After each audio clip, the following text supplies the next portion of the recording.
for few. Pero ang mahalaga, hanggat nakakapana, pwede pa. Okay, si Sanji ay rumonda na rin, palayo. Ngayon, hinahanap ata dito ni Ogwen, si Carl TC, nakatapak ng trap. Ang sakit ng damage, down to 40%. Hey! And ngayon, abot ng Sukar, nagamit. Sa likuran naman na magiging buti. Pero sakto yung knock-up ng Lord. Super Makmak ay nakakuha din. Same with JP. Carl TC ang magwawagi doon sa Lord na yon. Rundown nagkukukol. Andun yung falling Starball. Saksalubong Sinulubong! Habol! Pero kaya bang patumbahin? Pop yung emo, sobrang sakto Carl! Carl TC dito, pipilitin ni Sana. Ay! Pero si Makmak, baril lang ng baril. Oh, dito, sayaw naman Lumalaban! ang sayaw. Ayan na yung in, out. View dito ay kinamahan pa.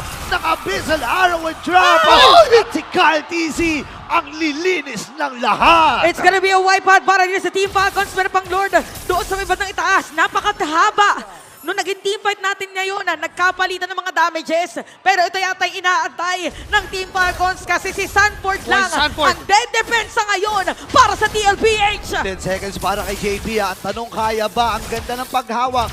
May mga minions na sumalubong.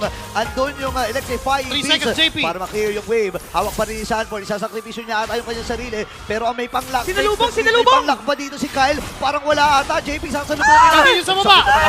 Kaya ba ng mga AOG! Kaya ba ng mga bibitawan dito ng Team Falcons? At parang hindi na nga ata dahil ang Team Falcons ay match point na.